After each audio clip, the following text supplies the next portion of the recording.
All right, welcome into another edition of Catching Up with Tommy Mack here on 1010XL's podcast platform, 1010XL.com, 1010XL app. We are live on Facebook and then shared on our YouTube channel, 1010XL, and all over the social media platform world and other podcast platforms as well. New day and time for Catching Up with Tommy Mack, at least the first go-around, now on Mondays at noon, which, quite frankly, I like. I like quite a bit. You know why? Because I got a chance to watch the tape this morning. Took me about an hour and a half, 2 hours, but I like it. Took notes, almost went play-by-play. We'll go through the game. I know a lot of people upset. I tell you what, after last night, I was like, not too bad, pretty good. They didn't get blown out, wasn't that bad, blah, blah, blah, blah, blah. And then I watched the tape, and I'm pissed off. I'm like, wait a minute. They should have won that game. And I don't say should have a lot if you've heard this show, because should have means the other team didn't deserve it. No, they deserved it, but we had every chance to win that game. We'll get into it today. We'll take a look around the National Football League. We'll get into some stats as well. And listen, I'm not going to go play-by-play, but I'm going to tell you the pitfalls that hurt, good times that happen, and everything else in between. Brought to you by my friends at Team Tommy Mack. Got the new swag from Carbon Man Flooring, baby. LVP. Yeah, that's right. Luxury vinyl planking at the highest quality at the lowest prices. Only at Carbon Man Flooring. Let's welcome in my man Grammage, fresh off a hot trip down to South Beach and to watch his Jags in Lauderdale. What's up, Grammage? Watch the boys in 4K. Yep. Watch the boys. Saw it live. Man, Tommy, if football games were 30 minutes, we'd be talking about how great they look. No, I know. It's funny. You keep hearing tale of two halves. It's tale of two teams. Because even though when we went up 14-0, Miami had a long drive before half. Now, granted, we answered back with a field goal, but I think that showed something because we were in control at 14-0. I mean, weren't we? How happy was everybody? Nobody bitching and moaning about the play call then, right? Everything's good, man. We are rocking, feeling really good. Second drive was great. Fourth drive was great. Defense holding up, doing their job. And then they have a long drive. They had a good mix and match of pass and run. No problem. We're up 14-7, and we answer with a field goal, and it's 17-7 at halftime. And, yeah, you can say tale of two halves because second half wasn't nearly as good. Some was good, but the majority of it wasn't good enough to win this football game, and it's very aggravating. And I know you all feel the same way. We dropped the season opener 20-17 to the Dolphins. If you don't know what momentum is or a momentum swing is, well, all you had to be was inside that stadium to watch that game. After the ETN fumble, after the bomb to Tyreek Hill, holy cow, did it swing and swing the wrong way for our Jaguars as the Dolphins went on a tear for 10. I think it was a 10-point unanswered outing until that field goal. So, but still in control, and we'll talk about that throughout the show. We'll look around the AFC South. Tennessee blows a 17-0 lead to the Chicago Bears. The Bears get it done, and Houston outlasts Indy. I know everyone's going to be talking about, and listen, I rewound the highlight during our game. Anthony Richardson threw it 69 yards in the air. That was pretty impressive, man. It was a pretty outstanding throw. I don't know what he else did the rest of the game, but they did put up, I think, 29 points. Nonetheless, Houston takes care of Indy. That's the AFC South. Of course, our Jags coming up short. So, look, I'll start with the good stuff. I mean, there's good stuff, right? Tank Bigsby in the first half ran very well. Second half, not as well. He missed a couple holes. He missed a couple timing. Not terrible. Overall, he had a really good game, and I'm happy for the young man. ETN had a great game. By the way, on the fumble, it was a great run. I mean, it was a great run. Shifted in and out, bursting through. Guy made a great play. He's got to hold on to the ball. I'm not giving him an excuse. You can't fumble the damn football at all. No excuses whatsoever. He knows it. Everybody knows it. Did it cost him the game? It didn't help. It didn't help. I tell you what also didn't help. Very next play, Tua sitting there in the backfield. La, la, la. Whoo, hey, oh, look at Tyreek. He's open. Swing, catch, touchdown. Didn't even get a hand on him. Wasn't even in his face. Didn't do nothing. I don't know, man. You sit there back there on the 20. Put some pressure on him. Go get him. Nonetheless, they made a big play. Tyreek made a big play. But again, we came back from that. We did. We came back from that. We went down on a drive, a nice drive, and sputtered out. And then we get three. and we're in control. And then the second half happens. And it was okay for a little while. Third quarter was not terrible whatsoever. By the way, halftime. I know everyone's sitting there going, you look at final stats. This may be tale of two halves. The quarterback scrimmage. Trevor, 9 of 14, 125 for a touchdown in the first half. Phenomenal. That throw to Brian Thomas for the touchdown was incredible. It's one of the best throws of his career. I mean, it was incredible. And to anticipate that he was going to be there, even more incredible in my book. He put it in the right spot. He made some throws that, look, I'll tell you what, and go watch the tape because it happened a few times during the game, not a ton. He gets pressure. He throws off his back foot. The ball sails on him.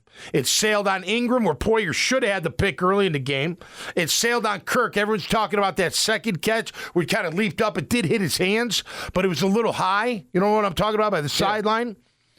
He did, and pressure right in me. He doesn't, and it's hard because you can't step into the throw. And when you don't step into the throw, you throw off your back foot and just flick it. Sometimes it sails on him, and it does that. So that didn't cost him the game. But, I mean, you think about, look, then you look at the final stats for Trev, 12 of 21, 162, 7.7 yards per attempt, and a touchdown and a pick. Look, Kirk drops the ball. Come on, Captain. Kirk, I'm not going to call you a captain if you're going to drop the ball. I'm not. I give you captain because I think you're one of the best players on the team. I know you might, I don't know, you got a little rust from missing last year. I don't know. You missed that other catch. You took your eyes off the ball. I saw the replay. You looked right at the defender. You got to have those things. So, it would have looked different. Make some cap. Look, Brian Thomas, that's another silver lining, right? Not a big fan of silver linings, but he's nice. He's going to be good. But in that third quarter, man, it went bad. By the way, 11 of 21, 131, no touchdowns in the first half. Got him under control. Got him under control for the most part. And then third quarter, Jags started off 3 and out. By the way, Logan Cook, MVP, huh? Man, did he boom him yesterday. Which leads me to, I'm going off script here, but Doug, can I say the F-bomb? Or do I get in trouble? All right, I won't say the F-bomb.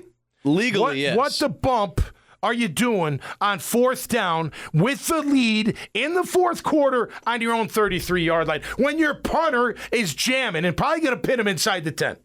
What are you thinking? I want to keep him on the field. What kind of bullshit answer is that? I'm sorry. That's going to come back to haunt us, and it better stop because you can't take you nerds don't give me the analytics. You go by your gut. You're up by 3. Your defense isn't playing terrible. They're playing okay. They waned later. I'll get to it. They couldn't stop the run at all in the end, at all, and we couldn't block anybody at the end. But why would you do that? Now, granted, your defense bailed your ass out. There's no doubt about that. That kicker shanked. I got to give that kicker some credit because after that shank, I mean, that wasn't like a near miss. That was like one of my tee shots going into one of your homes out there on a nearby golf course. I mean, that was just a shank and a half. But he comes back and he nails 2 after that. Pretty impressive. I mean, that's got to get you thinking when you do that. Nonetheless, comes back and makes it happen. But why on God's green earth would you not pin them? Pin them back there and then you flip the field, right? Maybe you go 3 and out. You did it a couple times. Third quarter was pretty good up until right around. Eric had that sack. That was great. That was Miami's first drive. Then Walker had the sack the next drive, right? You guys are doing pretty damn good, man. Pretty damn good. And then let me see here. 17-7. Okay, that was the fumble. Then the pass. Parker fumbles. How he recovered it, man. You're lucky, man. Your ass was on the you-know-what line. Now it's loud. That's when we go for the fourth down. God, I don't get that.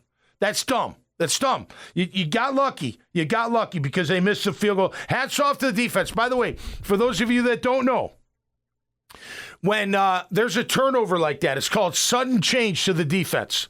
And especially when it's on the other side of the 50 in your territory, it's sudden change. It's field goal or nothing. So you win when you hold them to a field goal. And they held them to nothing. So that was a win. Great job by the defense. Great, phenomenal job. Terrible call by Doug. And terrible play call. Me and Graham were talking about it. We got a 6'1,000" quarterback. I mean, quarterback sneak, 3rd and 1, sneak, 3rd and 1, sneak, 3rd and 1, sneak. I don't know. Not a sweep that everyone gives everybody a chance to make a play when you do a sweep like that. Everybody. That's a terrible call. And who called that? I'd like to know that. Can someone ask Doug that? Was that a press call? Was that a Doug call? I'd like to know. Terrible. Terrible. Then we get the ball back after that missed field goal. We're doing okay. Guess what happens? The throw to Kirk. Little high. He should have caught it, hit his hands, got to say he catches it. Doesn't catch it. Turnover on downs, 4th and 5. Then Miami gets the ball. This is their 6th drive in the second half. We can't stop them. We cannot stop them. You want to say they're tired? Okay, whatever. You're up 17-14. You're up 17-14. Fourth quarter. They go on a, is that 13, 1, 2, 3, 4, 5, 6, 7, 8, 9, 10. Like 13, 14 play drive and get a field goal. You don't stop them at all. At all. Weren't many third downs either. Got a pressure by Hines Allen at the end. You heard his name a couple times, I guess. Jeff Wilson had runs. Campbell's hurt. That's why you don't pay him. I'm sorry. I'm glad he got his money, but that's why you shouldn't have paid him, because you didn't know about the hamstring. Now we don't know what the deal is. I hope he's healthy. I hope he gets back. I got nothing. I love the young man. I hope he does great. I'm glad he got paid, but I would not have paid him. I said it then. I'll say it again. We get the ball back. It's 17-17. Bigsby, no gain. Cam totally missed the block on that one. Did you see that? He missed the linebacker on that run. That's what caused that one. Then a sack by Agba. Cam and Cleveland. They got an in and out going on. They don't pass him off. Cleveland looked like he just took his guy. Didn't think about maybe switching. They didn't switch. Sack by Phillips. Anton gets worked. Cam got beat too. He would have got hit by either side. 17-7. Miami gets the ball back. We can't stop him. 2:09 left in the fourth. We can't stop him. Passes to Waddle. How do you say his name? They weren't calling him A-Chain yesterday. A-Chan? I always say A-Chain. A-Chain? Whatever. He's phenomenal. Okay, here's a couple things that I don't understand. Okay? Recognition. How many times was number 28 split out wide that they threw him a little hitch pass? They motioned him in once or twice. How many times? You know that one at the end, fourth quarter? I think I wrote it down. It was a pass to A-Chain. We'll call him A-Chain. Yeah, we spread out. Lloyd should have recognized it right away, made the tackle right away. He did. I don't know what he does, but he wasn't anywhere near that. The offset eye. My gosh, you got to be kidding me. The offset eye. Number 30, Ingold. If he doesn't motion, if he stays in that offset eye, and it's short yardage, what play are they running? And then we try it with Bigsby, and the Miami's like, copycats, dummies. We know you're going to give him the ball. Stupid.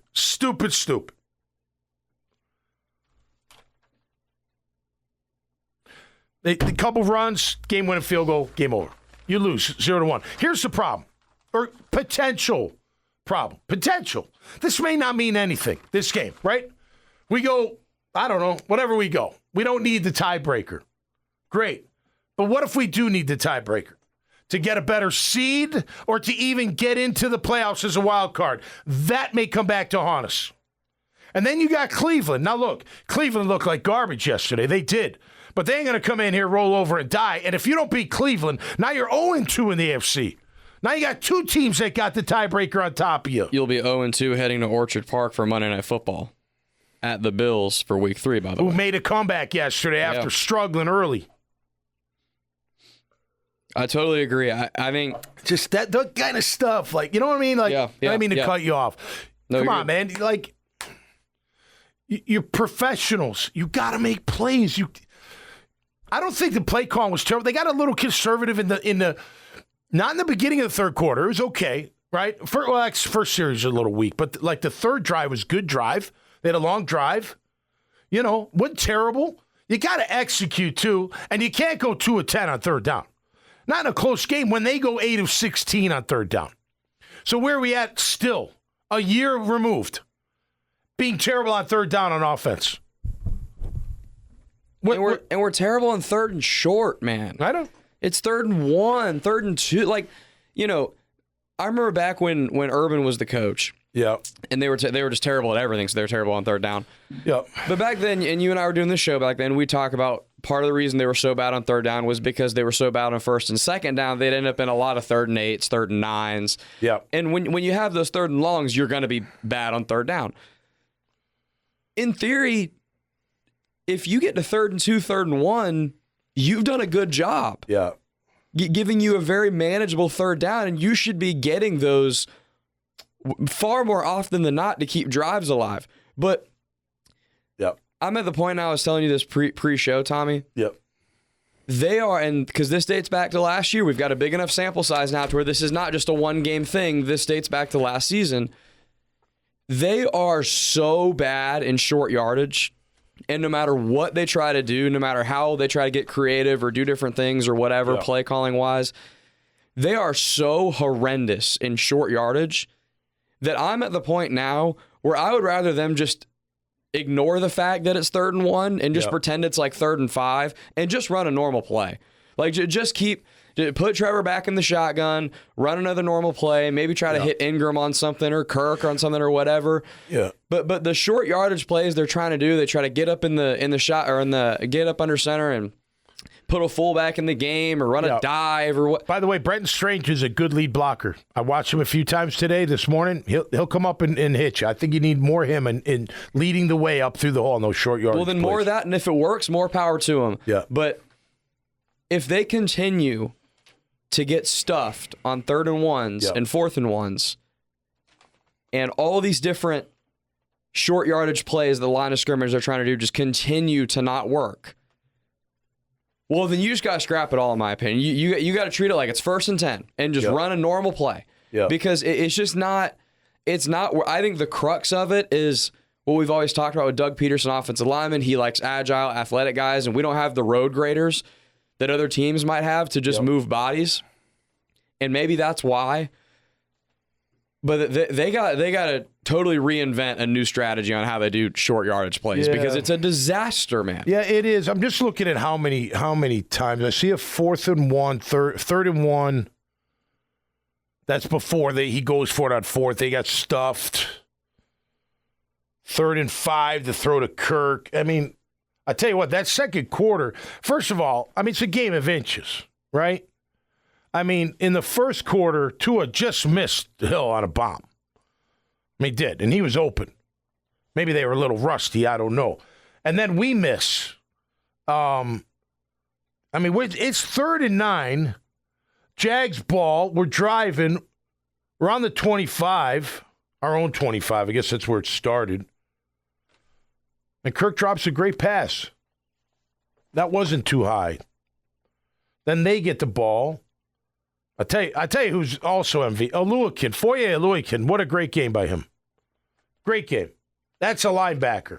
Lloyd did okay. I just like more recognition out of Lloyd. I know everyone's bitching about Antonio Johnson. Okay, well, I'm bitching about a different thing because he did miss the one tackle. Everyone's making like he missed too many tackles. He didn't. He missed that one. I know what he's trying to do. He's trying to knock the guy out, but you can't do that. I was always victim of that. You got a guy in the open field. He's smaller than you. You want to come up and just knock the living crap out of him. But in reality, you just got to get him down to the ground. So you just got to try to get in front of him and grab him, and maybe you need someone else to help you. But if you go for the knockout shot, you miss like he did, it's a big game. I'm more pissed off, and great job by Mike McDaniel because he set him up. Okay, the big throw to Waddle, that was a total setup. And it was a great play. Because what it did was it put pressure on Antonio Johnson and did everything Mike McDaniel wanted it to do, and that was to put pressure on 26. So what did he do? They're in zone. Because when Tyreek does his 15-yard in or 12-yard in, Darby plays off, right? Expecting what? The safety will come up. Well, guess what McDaniel threw on the other side? Waddle running a deep crossing route and gets behind Antonio Johnson because why? Because Antonio's tunnel vision on Hill, and he's trying to come up and make a play, and there goes Waddle right behind him. Now, Cisco's yelling at him, but it's too late. So that's got to be better. That's a mistake. Now, it's an easy mistake to make because you see what's in front of you, and you see the quarterback looking at him. But you got to have that tunnel vision. You got to have that peripheral and just, man, here comes somebody. I can't jump that route. Now, granted, he might have thrown it to Hill and had a completion, but it would have been a big bomb to Waddle. That was a big play by them and a big one for them. So that, for Johnson, other than that, it was okay. Cisco had a pretty good game. They missed a couple tackles. They got worn out at the end. They couldn't stop them at all at the end, the defense. They could not. Their defense rose up. Our defense did not. Not in the fourth quarter. They didn't. And you can say we're on the field too long. Well, Miami was on the field a long time too. We had some really good drives against them. So I don't know. Like you want to cast blame. I just blame the whole team. I don't blame anyone. I mean, yeah, sure, ETN. That he can't fumble, but he did. That sucked. Otherwise, he had a great game. I don't like the call by the coach. I thought Trevor was good. I want to see more. But granted, if some of those drops become catches, his stats look a lot better. They do. He was fine. Fine. You can't convince me, by the way they were rolling on offense at the time in that game. Kirk's first drop, actually, I mean, really both, but more particularly his first drop. Yeah. You can't convince me they don't go down the field and score again. That drive, dude. It hit. He went like this. He turned into the ball, and right as it came to his hands, he looked at the defender.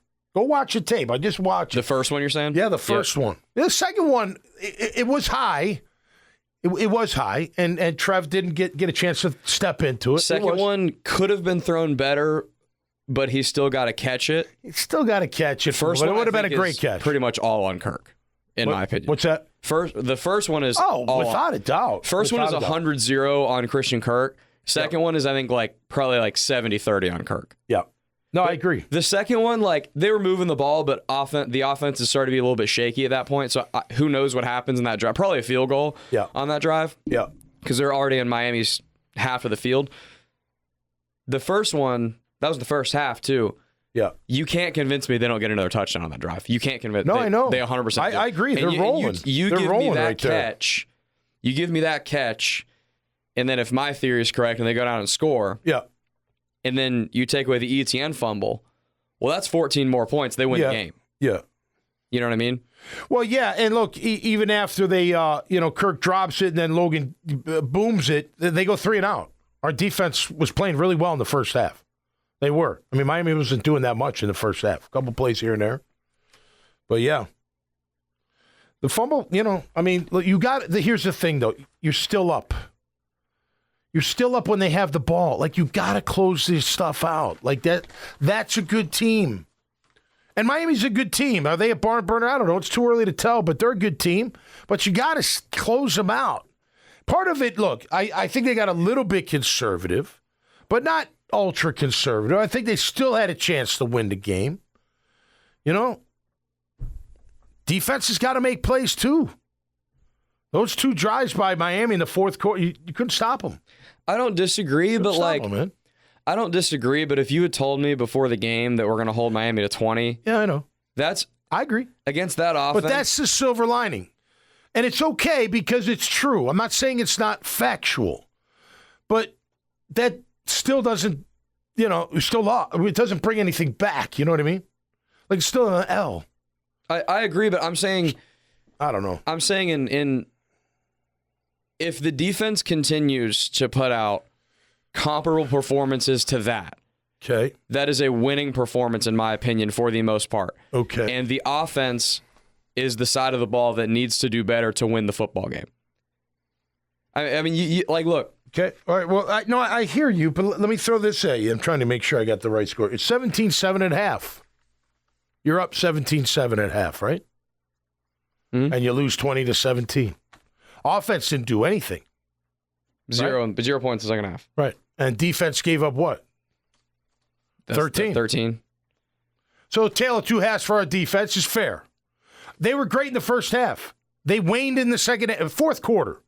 Until about 2 minutes in the third quarter, they were okay. Sacked by Armstead, sacked by Trayvon. They were doing some things. It wasn't like, yeah. But then they couldn't stop them. Now they could have gotten tired. I'm not saying they didn't, but you can't get tired. You got to make a play. Somebody's got to make a play and get off the field. I don't disagree. And recognize. I mean, the short yardage with that up back, A-chain outside. Like, come on, man, they're doing it over and over again. I mean, defense definitely was not perfect by any stretch of the imagination. Even 13 points is not that bad. For a half. And against them, I agree. You had one half that was tolerable, and you had one half that I would argue was close to lights out, like really good in the first half. Yep. But I would venture to say for the rest of this year, the Jaguars might not play a single game the rest of the year where they could score 0 in the second half and win. I mean, that is pitiful. That is embarrassing. I agree with that 100%. Like, you just can't. Okay. In a macro sense, you were absolutely correct. If you hold Miami to 20 points, you should win the game. If you hold most teams to 20, if you hold them to 17, you should win. You should be scoring more than 17 points. Correct. That's not good enough. Correct. I think that's very fair. And again, it's not to say that the defense was perfect and everything right. I know. What do you say? I just think when you... No, you finish. I keep cutting you off. You cannot allow... You cannot have 0 points in the second half. You just can't. It's inexcusable. You can't go 2 of 10 on third down. No, and not absolutely. And look, so last year, I'm not going to say the play calling was amazing last year or anything. It's not like Sean McVay was calling plays. No, right. But last year, I always kind of pushed back a little bit when people would really hit the play calling hard. Yeah. Because I'm like, look, man, they can't run the ball at all. Like, the plays they're not executing. Like, I don't care how good the play caller is. Like, if you can't do anything, like, the play calling is going to look bad. Yep. This was one of the first games where I truthfully think it was like the play calling decisions that were holding them back. Because I think you had a quarterback that was playing really well in the first half. And you had your rookie wide receiver making plays, getting open, doing stuff. Should have went back to him more. Should have gone back to him more. And then in the second half, did you see this? You probably have it written down somewhere. Trevor threw 7 passes in the second half. Yeah, I know. And he got sacked twice, so 9 attempted passes. Yeah. That for your franchise QB, that's a problem. I think Tua threw it 38 times. Correct. And what? And look, a lot of that was because, to your point, I agree that I think they got conservative. A lot of that was because they kept, for multiple drives in a row in the second half, they kept running the ball on first and second down and getting nothing. Yep. And now you're in third and obvious. Their pass rushers can tee off, and that's when they really started getting pressure. Because in the first half, I thought Trevor was protected well. Yeah. They needed to throw it more on first and second down. After a drive or two where you're getting stuffed on first down, and ETN wasn't running very well anymore, Tank was kind of, to your point, Tank had been missing some holes at that point after running well in the first half. You got to start throwing the ball. You got to let your franchise QB put the game on his shoulders, and they didn't do that. You're right. No. I mean, look, I'm looking at their drive. So third quarter, first drive, 3 and out.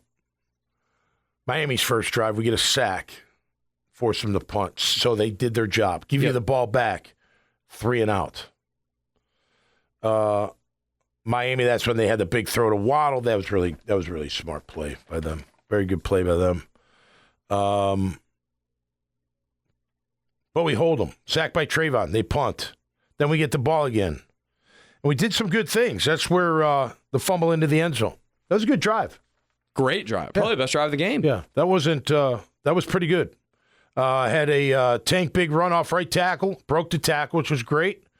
Throw to Gabe for 23. Went deep to short, it looked like, which was good. Throw to EN. It was a dump off, but 12 yards. Good run by Tank for 7.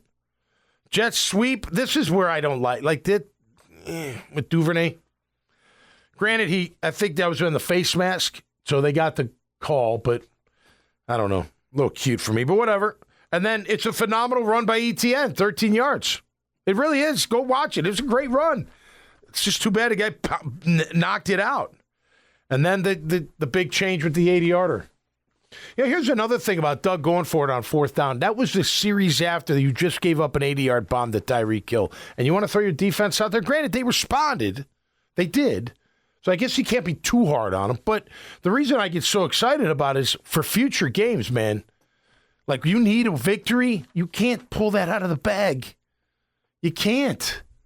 That's too risky on your own 30. I don't care what the analytics say, if they even say it. You can't do it. And then the outside run, that was dumb. Gosh, it was so dumb. But again, your defense bailed you out. All right, so like I said, they go up.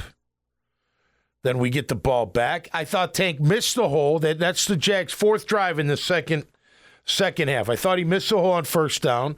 Swing past the ETN. Actually for 8 yards. And then Bigsby on that offset eye, they tried the same thing. And then, we go for it. They miss the field goal. We do our job. We get the ball back. 3 and out. Like you're saying. Right? I mean, that's just right there. I mean, your defense, that's where your offense has got to, reward your defense. You know what I'm saying? You go for it on fourth, you get stuffed, you're screwed because they got the ball at they're going in on the 30.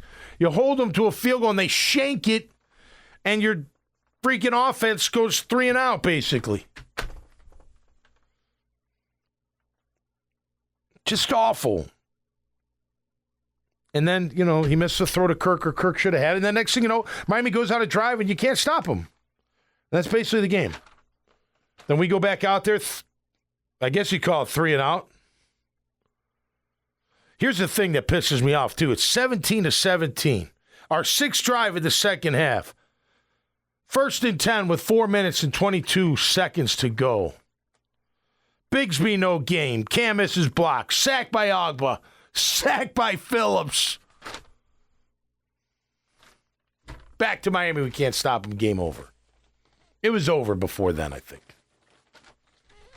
I don't know. All right, we're going to get into the stats because I do it every week. Brought to you by my good friends at Team Tommy Mac. Make sure you go to TommyMac.net if you would, please. It's just a web page, and on it you'll see every single sponsor on Team Tommy Mac. And if you click on their logo, you'll go right to their website. They're great people, great businesses, always there for you when you need them. Chris Lucero's Bail Bonds, Carpet Man Flooring, J-Dog, Junk Removal and Hauling, Michael Nickus' State Farm Agency, Code Ninjas, great school for the kids, Family Tradition Specialty Foods, Pineapple Ghost, brand new sauce. Check them out. Newmark Phoenix Realty Group, #1 in commercial real estate. Salt Air Inn and Suites, a phenomenal boutique hotel off the beach. 4 blocks up in Atlantic Beach. Azar Sausage, some of the best you'll ever have. And Freedom Finance, man. That's when you need help financially with your business, forecasting, anything, accounting, fundraising. Freedom Finance is the one to call, man. Great to have all of them on board, and thank you to 1010XL. And you can check them all out again on TommyMac.net. Got a new show. Did I tell you about the new show, Grammage? Off air? Yes, sir. Okay, cool. I'm going to announce it Friday, I think. Yes, sir. I'm almost right. I don't have my first guest yet, but I'm working on it. So get it done. All right, let's go down and see the stats. Here's an interesting stat overall, Grammage. Each team had 11 drives. Jags 50 plays for 267 yards. Finns 65 plays for 400 yards. Big difference. 15 plays, 133-yard difference. We know it was 20-7. Yards per carry, Tank was at 6.1, 4.9 overall. Tank ran the ball very well. He did. Missed a hole or two, but that's okay. Overall, he ran extremely well. I'm happy for the young man. He's returned it. ETN ran well and caught the ball well. Just the fumble sucked. It did. What are you going to do about it? 3.2 yards a carry, which, man, I find hard to believe because they were getting those last couple of drives, man, you were giving up some yards. But overall, you held them to 3.2. That's winning football. That is winning football. Yards per attempt, we're at 7.7 at 57% completion. Few drops, but it is what it is. There. Tua, 9.1 at 62%. A little bit better. Third down, we sucked. 2 of 10. They were great. 8 of 16. That might be the ball game right there. Both 0-1. They were 0-2. Both gave up 3 sacks. No picks. Turnover, of course, were -1. Can I point out how stats can be misleading sometimes real quick based on one stat you just said? Yep. Tua averaging 9 yards an attempt. Yeah. Well, the bombs. You had the one bomb to Waddle, and you had the bomb to bazillion yarder from Tyreek. Yep. I mean, outside of that, man, yep. He did not play well. All they do is put the ball in their playmakers' hands and let them go do it. I mean, can you imagine if Trevor had that play calling and those guys? I think we kind of do, don't we? I mean, couldn't Brian Thomas Jr. be somewhat utilized that way? I mean, Gabe, every catch yesterday from Gabe was 20+. I think every one. He's a weapon, too. Ingram. No Ingram. Odd.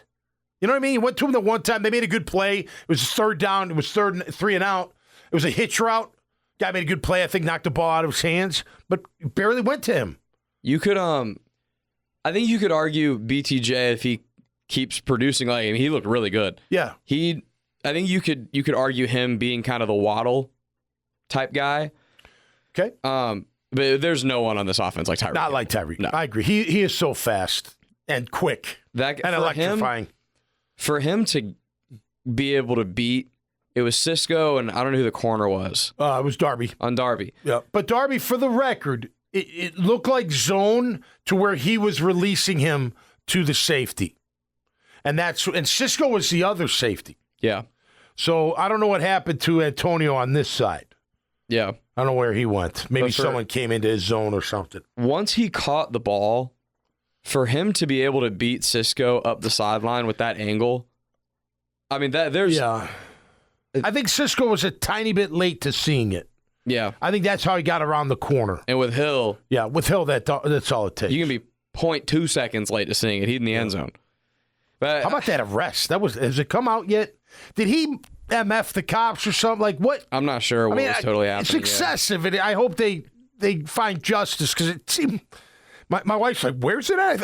I'm like, "I think it's right outside the stadium." Yeah, like going to the game. Yeah, I don't know. To go from being pulled over to being on the ground and kicked. The one guy kicked him.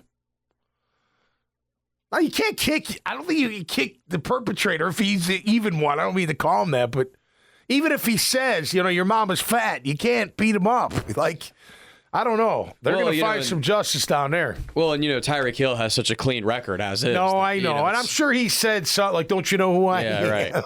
Yeah, this Mr. Cement. Yeah. That's who you are. I don't know. God, there was a time where I thought he wasn't going to play. I know. Man, I would have loved that. And you know what? Tua missed him early, too. Like, can you imagine if he hit that one? That crowd would have gone through the roof. Where we were sitting, I kind of liked that we sat where we did because we were pretty high in the end zone. Yep. And it's very rare you get to watch a football game from that angle, like live while it's happening. You can go all 22 afterwards and all that, but like, it's very rare. You just kind of see things a little bit differently. You're able a lot of times to, I think, tell just how good these quarterbacks are a lot of times, and you're able to see the accuracy and stuff more from that angle. Yep.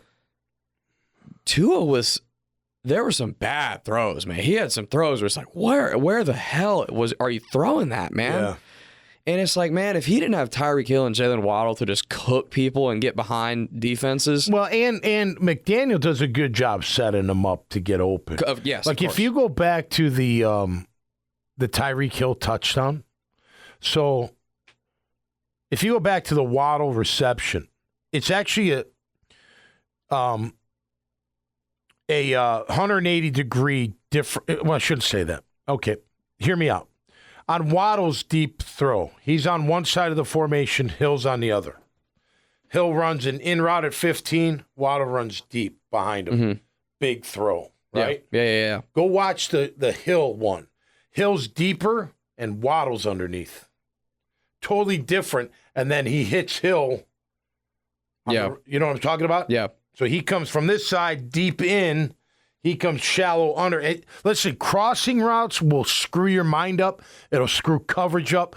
You always want to jump the route, and most of the time, you can't jump the route unless you're in man, and it's your man. Well, it's why you got to get pressure too. That's why you got to hit the Because if an offense has, it could be the worst offense in the NFL. Yep. If they have time to let a crossing route develop across the field, yep, they're going to have a good day on offense. Yeah, that's too much time. The answer to crossing routes, coverage-wise, yep, is get pressure. Smash the QB in the face. Yes. Oh, well, 0-1. You know, you're going to find the mettle of this team, the grit, how they respond. They need a victory. I mean, granted, you know, look, it's a long year. It's a long year.